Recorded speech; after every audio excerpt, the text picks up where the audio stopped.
Hey everybody, he said, she said, episode 4. It's Jay Whitney here, bringing you great ideas based around health, marriage, and relationships.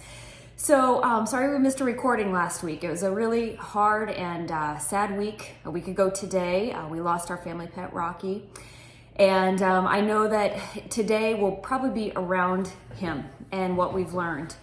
And so, just a little background on us. We have been married for 15 years.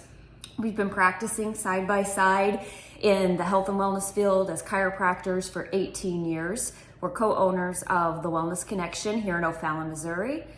We have 4 crazy kids. At any given time, any season, they're all involved in something, one sport. So take that times 4. It's a busy week.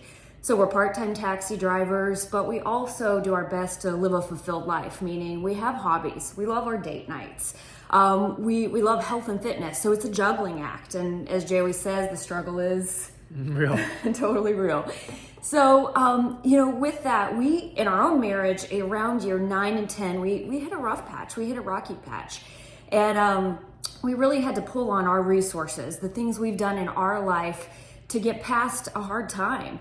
And with that, we want to share with you in a fun and inspiring way, he said, she said, and a topic around health and relationships each week. So you guys can interact and ask each other questions, use us as a resource.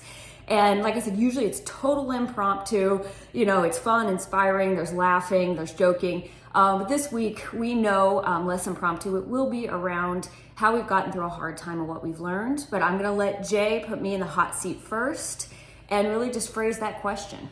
So full disclosure, I did already share with Whitney what the question is going to be around, because I just thought this is real, right? So we talked about the struggle is real, and Whitney and I were talking about going on today, and she said, "Hey, listen, are you ready to film?" And I was like, "Well, yeah, but I really want it to be around what we went through last week, because I think it'd be disingenuous to just be like, oh, hey, let's talk about health and fitness and this and that, when we actually had a really shitty week last week, and it was awful." Right. And there was a lot of tears, there was a lot of lessons learned, there was a lot of emotions that were processed individually, collectively, between us, between our family.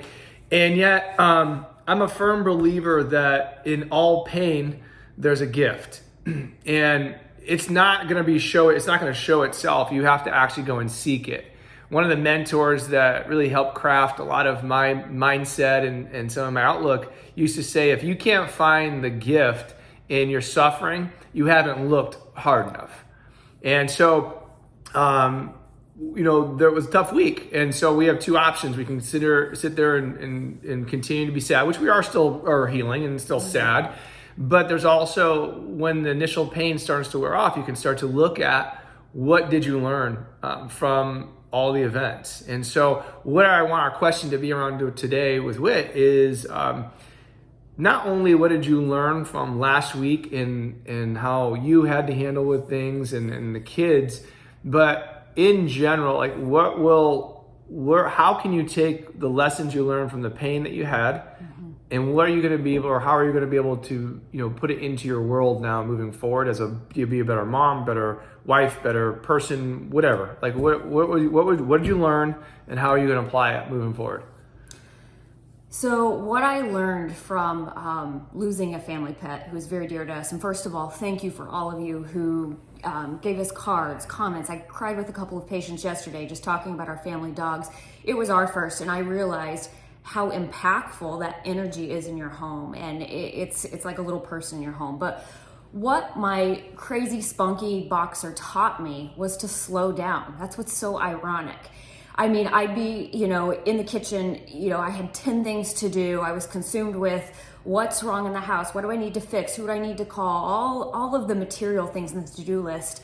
And he would just take my best shoes and run around the house. He would get me to slow down, to go outside for a walk, to be present, to enjoy nature that day, to, take him to the barn and not leave him behind, which is a little more work. But he just taught me how much I enjoy slowing down and how much I enjoy going for a walk and being in nature. And with his loss, wow, it's a huge hole in my heart. And what it also taught me is to slow down and be with my kids. I mean, I remember the last moment we had with him in our living room, and I just thought, gosh, life is full of these last moments and we don't even realize it. And so I always tell myself, slow down, be present. The relationships are what is important.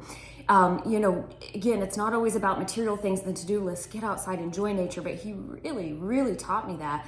And it's only been 7 days, but I've really thought about that a lot. And that will impact me for the next great family dog we bring in this house, or even just, like I said, slowing down and continuing with the things that he taught me, even though he's not here Okay, right now. so that's great in theory, but like what does that mean? Like, what are you going to do now moving forward? So that's a great insight, but I'm just challenging you, like, what does that mean? What are you going to do? So It's in your world right now. Like, what can you do? Again, that relationships and slowing down, and when the kitchen's a mess and it's crazy busy and Gia just wants to show me her artwork, like to stop, to slow down and to be with her. Or even in my daily presence interaction with patients, like just to stop and slow down and relate and be empathetic to a person. I tell you, anybody in my world from here on out who loses a dog, like I will be reaching out to them. I will be connecting with that person because loss is hard. So connecting with people, and simply in the moment when it seems that there are 10 other things that are important, just stopping my brain, slowing down and saying, okay, this is actually what's really important, which is relationships. Yeah, it's ironic.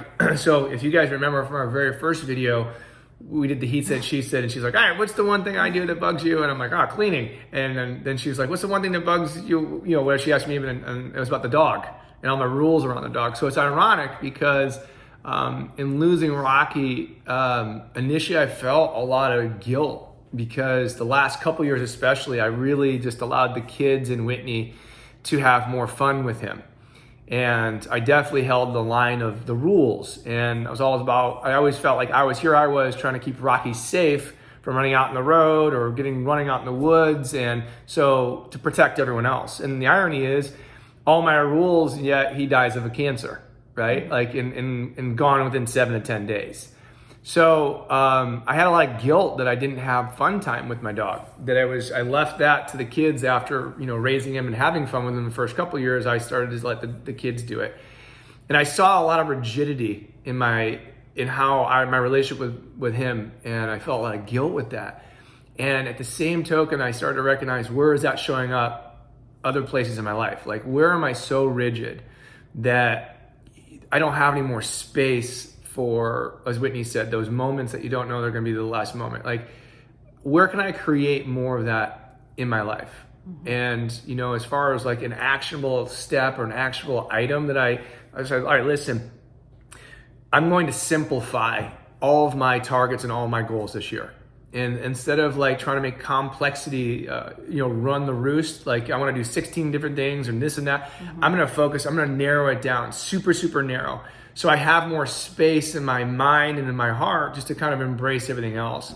Second thing is I'm really going to work on decreasing technology usage or solo TV watching.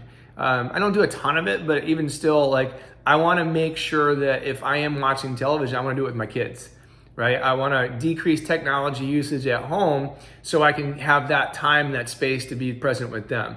And or the future, dog that we bring into our home in 2021. So definitely for me was that my rigidity, which is my blessing, actually can also be a curse. So I got to find that place of just embrace chaos, embrace the craziness of life, and just smile and laugh a little more. And it's ironic that you talked about that, your issue is, with the cleaning and stopping that and being present. So. Right. So I think just using this, what we try to do, again, the theme in our life is take something that's hard, take something that's painful, for this very recent for us.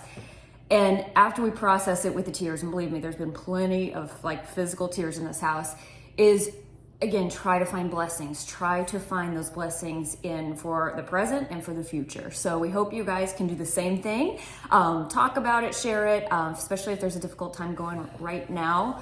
Do these same things. So seek the lesson, seek the gift. It's there. You just have to keep digging. And sometimes it really hurts. Allow yourself to emote, get through the discomfort, the initial pain, but don't sit there. Look for the gift. Look for the lessons that you're supposed to be given during that pain.